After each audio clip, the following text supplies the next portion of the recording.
Hi, I'm Violet, and this is Now and Then Stories. For the next stretch of episodes, we're stepping into a longer narrative series called Echo Nocturne, a story about digital footprints, fragmented clues, and the people who try to make sense of what's left behind. Episode 1, The Last Stream. March 15th, 2026. Harbor Pines was small enough that after 11, most porch lights clicked off and the only sounds were the ocean working against the rocks and the occasional buoy bell drifting in from the harbor. Even the dogs knew to keep quiet. The fog came early, settled low, and stayed until morning like an old friend who never knew when to leave. But that night, technically already early morning, the quiet felt stretched, too thin.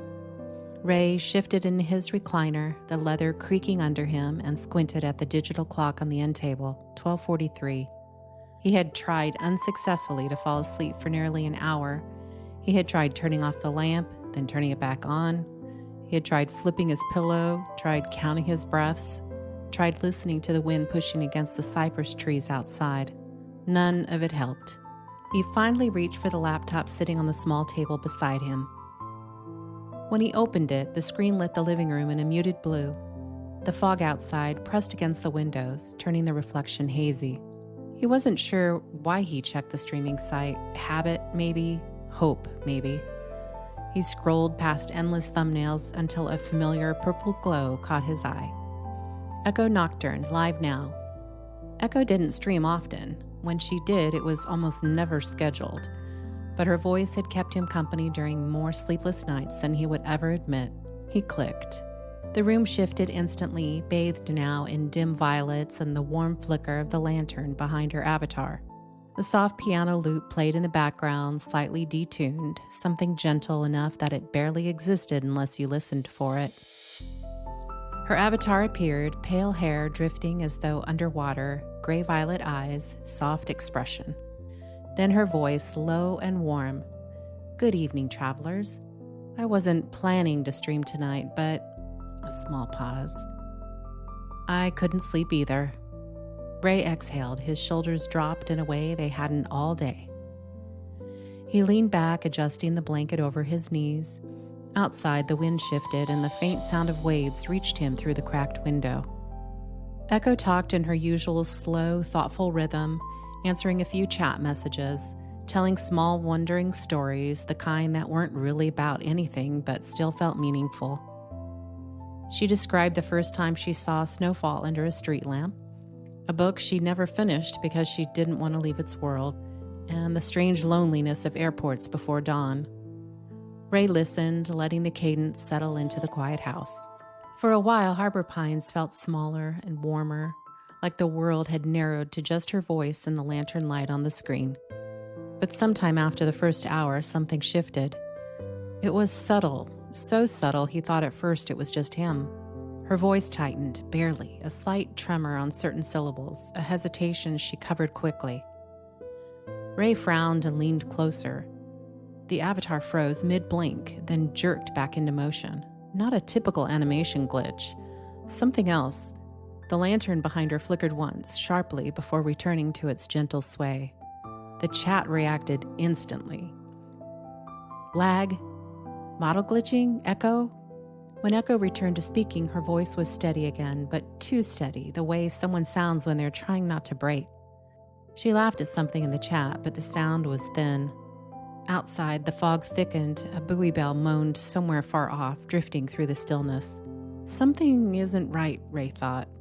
He didn't type it, he rarely typed anything, but he watched more closely now. The shift continued. Her stories shortened, her pauses lengthened. Her avatar glanced off screen as if following movement outside the model's control. The lantern behind her dimmed and brightened at irregular intervals. And then 1:23 a.m. by Ray's clock, another sound behind her mic, a scrape. Echo startled just barely, her avatar reacting a fraction too late. In the moment of delay before she pressed the bow animation into place, he heard something else, a strained whisper. A single word almost swallowed by the mic. "Please." Ray sat forward, unsure if he'd imagined it. Then she composed herself. "All right, travelers, that's all from me tonight," she said softly. Thank you for staying, for listening, but she didn't say her usual closing lines. She didn't smile, she didn't linger, she just whispered, "Good night." And the screen went black. No outro, no ending screen, just darkness. Ray stared, waiting for the usual stream-ended message. It didn't appear. He clicked once, nothing. Twice, still nothing. He hit refresh, channel unavailable. He tried again. On the fourth refresh, something strange happened. The screen flashed white, just for a heartbeat. A fragment of text flickered in the upper left corner, jagged and unformatted like corrupted code bleeding through. He caught only the beginning. Where did? Then it vanished, replaced by the normal error page. Ray sat still, pulse tapping at his throat. Had he imagined it? A glitch? A cached page fragment? A meaningless technical hiccup? He refreshed again. Only the error message remained. He checked forums, social media, the handful of communities he knew mentioned her. Everything was noise, panic, jokes, wild theories, someone insisting it was an RG. He clicked through his browser history again. There it was, faint and half buried. Where did Echo go? No spaces, no extension, no icon. He clicked it. 404. No trace of whatever he'd seen. Ray shut the laptop and rubbed his face with both hands. He told himself he'd check again later.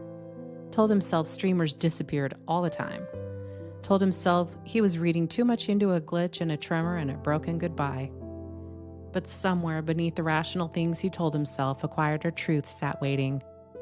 Something was wrong. He felt it the way he felt a storm before it broke, pressure settling behind the ribs, a heaviness in the air. He didn't know that across the world other viewers felt the same thing. He didn't know that in Prague someone had already created a blank page with a single question waiting at the top. He didn't know any of that. All he knew was the silence where her voice used to be, and the uneasy feeling that this wasn't an ending, but the beginning of something he couldn't yet name. Thank you so much for listening to Now and Then Stories with Violet. Tune in next time for the next chapter of Echo Nocturne and follow what happens between now and then.